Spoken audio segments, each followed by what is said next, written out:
Oke ya, video kali ini saya akan membahas ergonomi dan posisi penumpang di Honda CBR 150.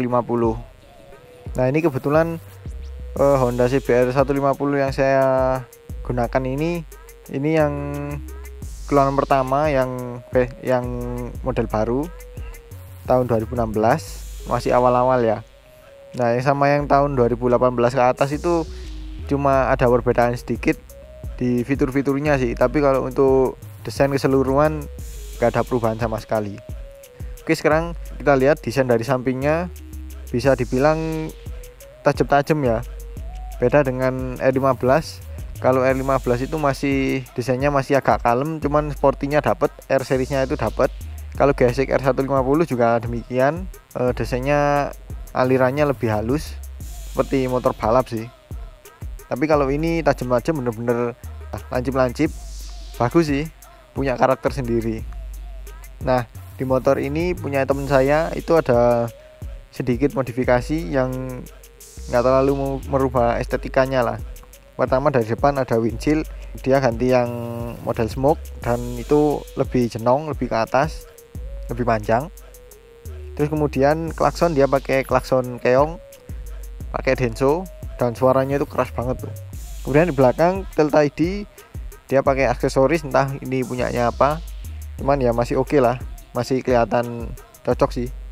Oke, sekarang saya akan nyoba naik di Honda CBR 150 ini, gimana sih ergonomi tangan, ergonomi kaki. Oke, saya akan nyoba naik.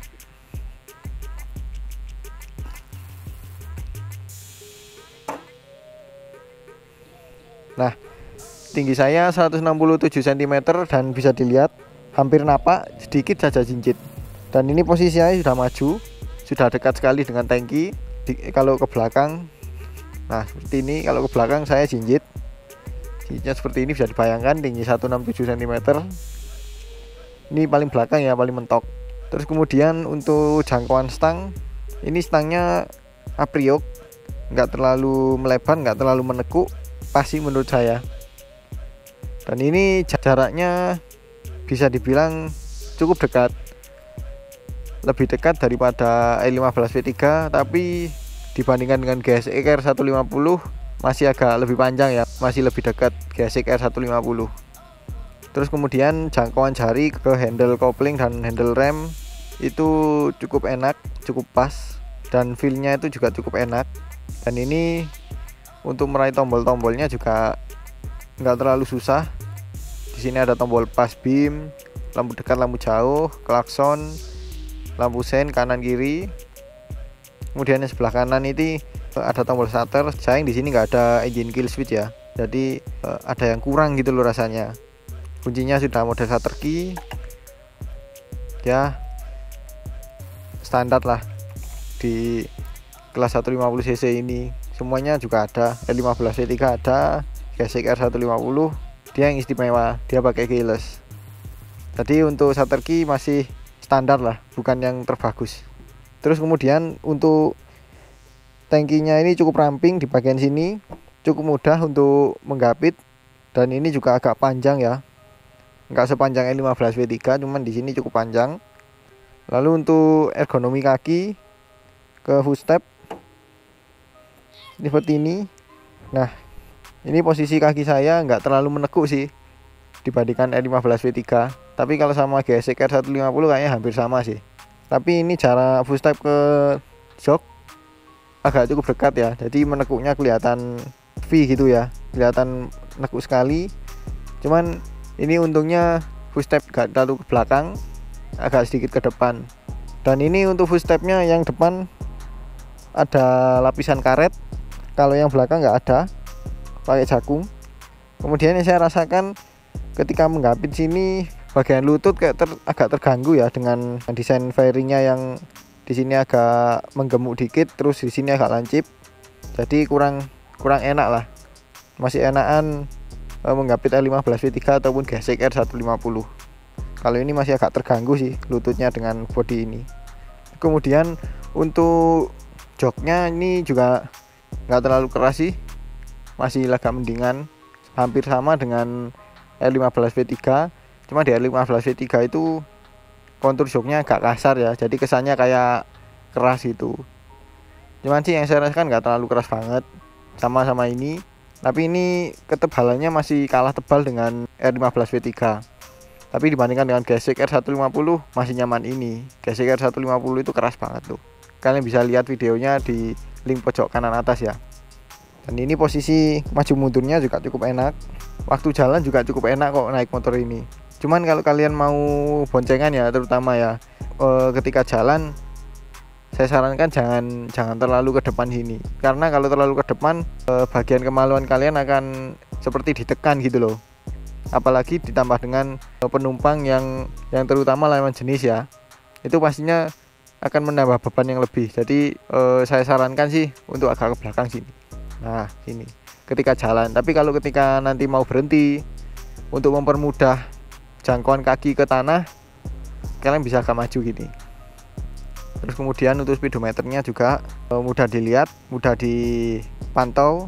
Tapi untuk yang baru ada perubahan di warnanya ya. Kalau sekarang kan yang model lama kan dia kan backgroundnya terang, angkanya gelap.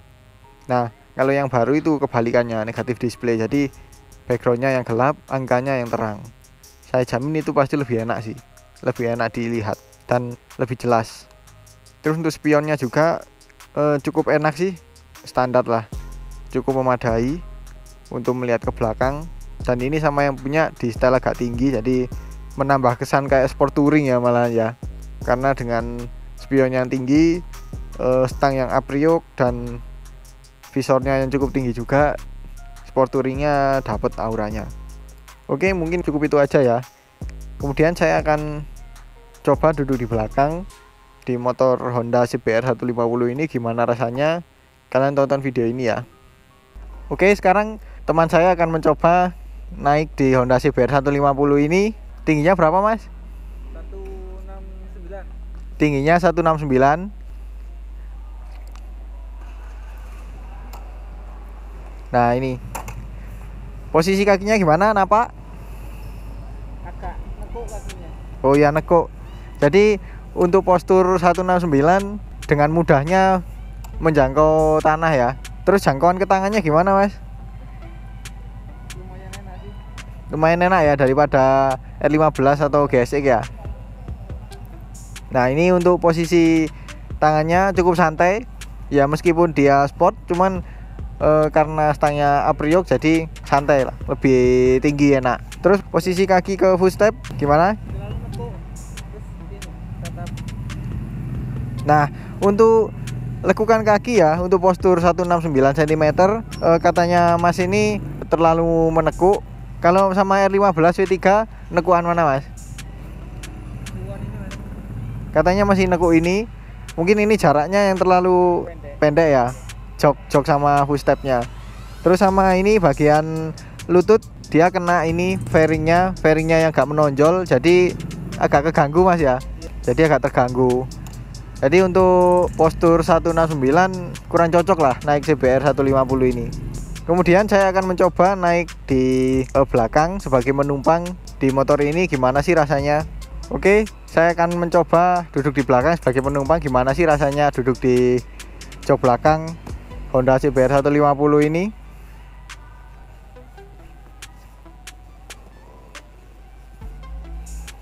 Nah, hal yang pertama saya rasakan itu shocknya langsung sedikit agak turun ya. Terus untuk posisinya cukup enak, cukup nyaman lah, bisa dibilang paling nyaman di kelasnya.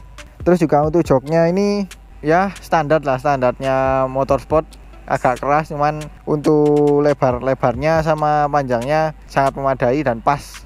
Terus untuk bagian kaki saya rasa cukup menekuk ya, ini emang karakteristik dari motor sport fairing ya. Jadi footstepnya agak naik, jadi kaki kita menekuk gini. Terus untuk jarak rider dengan penumpang juga nggak terlalu dekat, juga nggak terlalu jauh, cukup pas. Terus untuk ketinggiannya juga masih cukup oke lah daripada GSX 150 ya sama L15. Nah kalau nunduk pun jaraknya juga masih segini, dan ini di belakang masih ada sisa ya sedikit, jadi masih sugesti kita itu masih merasa aman gitu loh naik motor ini di belakang. Kemudian saya akan coba duduk di belakang ini kalau posisi jalan kayak gimana, tonton video ini ya. Oke, sekarang nyoba naik di motor ini, gimana sih rasanya waktu jalan.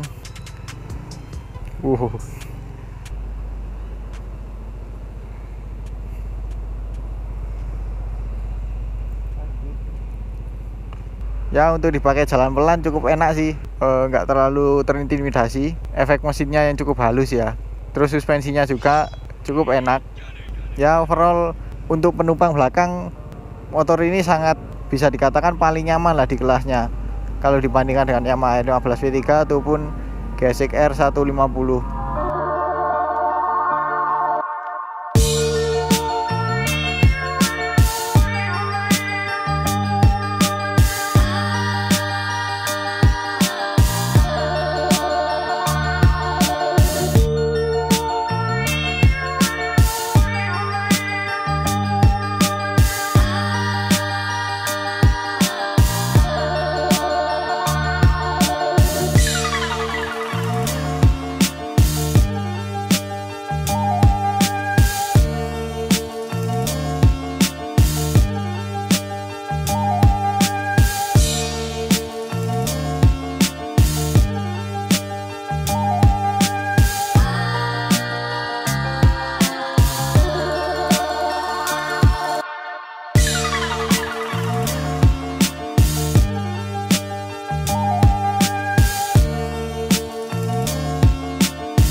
Oke, mungkin cukup sekian ya video ergonomi dan posisi penumpang di Honda CBR 150 ini.